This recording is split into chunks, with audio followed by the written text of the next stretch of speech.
Is Mansa Musa the richest man who ever lived? Amazon founder Jeff Bezos is the richest man in the world.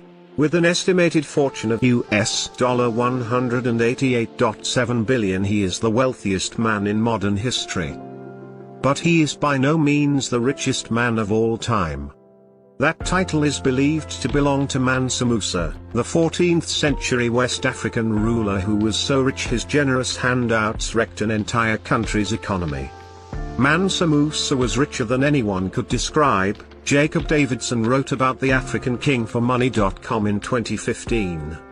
In 2012, US website Celebrity Net Worth estimated his wealth at $400 billion, but economic historians agree that his wealth is impossible to pin down to a number. The Golden King. Mansa Musa was born in 1280 into a family of rulers. His brother, Mansa Abu Bakr, ruled the empire until 1312, when he abdicated to go on an expedition. According to 14th century Syrian historian Shibab al-Amari, Abu Bakr was obsessed with the Atlantic Ocean and what lay beyond it. He reportedly embarked on an expedition with a fleet of 2,000 ships and thousands of men, women and they sailed off, never to return. Some, like the late American historian Ivan van Sertima, entertain the idea that they reached South America. But there is no evidence of this. In any case, Mansa Musa inherited the kingdom he left behind. Under his rule, the kingdom of Mali grew significantly. He annexed 24 cities, including Timbuktu. The kingdom stretched for about 2,000 miles, from the Atlantic Ocean all the way to modern-day Niger. Taking in parts of what are now Senegal, Mauritania, Mali, Burkina Faso, Niger, the Gambia, Guinea-Bissau, Guinea and Ivory Coast. Map of Mali Empire. With such a large land mass came great resources such as gold and salt. During the reign of Mansa Musa, the Empire of Mali accounted for almost half of the old world's gold, according to the British Museum. And all of it belonged to the king. The journey to Mecca. Though the Empire of Mali was home to so much gold, the kingdom itself was not well known. This changed when Mansa Musa, a devout Muslim, decided to go on a pilgrimage to Mecca, passing through the Sahara Desert and Egypt. He took his entire royal court and officials, soldiers, griots, entertainers, merchants, camel drivers and, as well as a long train of goats and sheep for food. It was a city moving through the desert. A city whose inhabitants were clad in gold brocade and finest Persian silk. 100 camels were in tow, each camel carrying hundreds of pounds of pure gold. It was a sight to behold.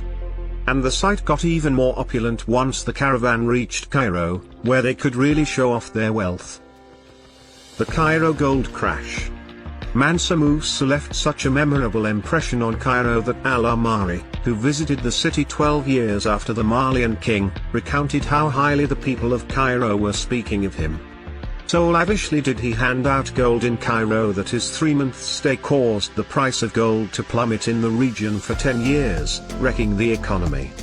On his way back home, Mansa Musa passed through Egypt again, and according to some, tried to help the country's economy by removing some of the gold from circulation by borrowing it back at extortionate interest rates from Egyptian lenders.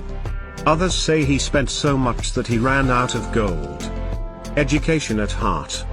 There is no doubt that Mansa Musa spent, or wasted, a lot of gold during his pilgrimage. But it was this excessive generosity that also caught the eyes of the world. Mansa Musa had put Mali and himself on the map, quite literally. In a Catalan atlas map from 1375, a drawing of an African king sitting on a golden throne atop Timbuktu, holding a piece of gold in his hand became very popular. Timbuktu became an African El Dorado and people came from near and far to have a glimpse. In the 19th century, it still had a mythical status as a lost city of gold at the edge of the world, a beacon for both European fortune hunters and explorers, and this was largely down to the exploits of Mansa Musa 500 years earlier. Mansa Musa returned from Mecca with several Islamic scholars, including direct descendants of the Prophet Muhammad and an Andalusian poet and architect by the name of Abu Ishaq as-Saheli, who is widely credited with designing the famous Jinga Rebbe Mosque. The king reportedly paid the poet 200 kilograms, 440 pounds, in gold, which in today's money would be $8.2 million, 6.3 million pounds. In addition to encouraging the arts and architecture, he also funded literature and built schools, libraries and mosques. Timbuktu soon became a center of education and people traveled from around the world to study at what would become the Sankore University. The rich king is often credited with starting the tradition of education in West Africa, although the story of his empire largely remains little known outside West Africa.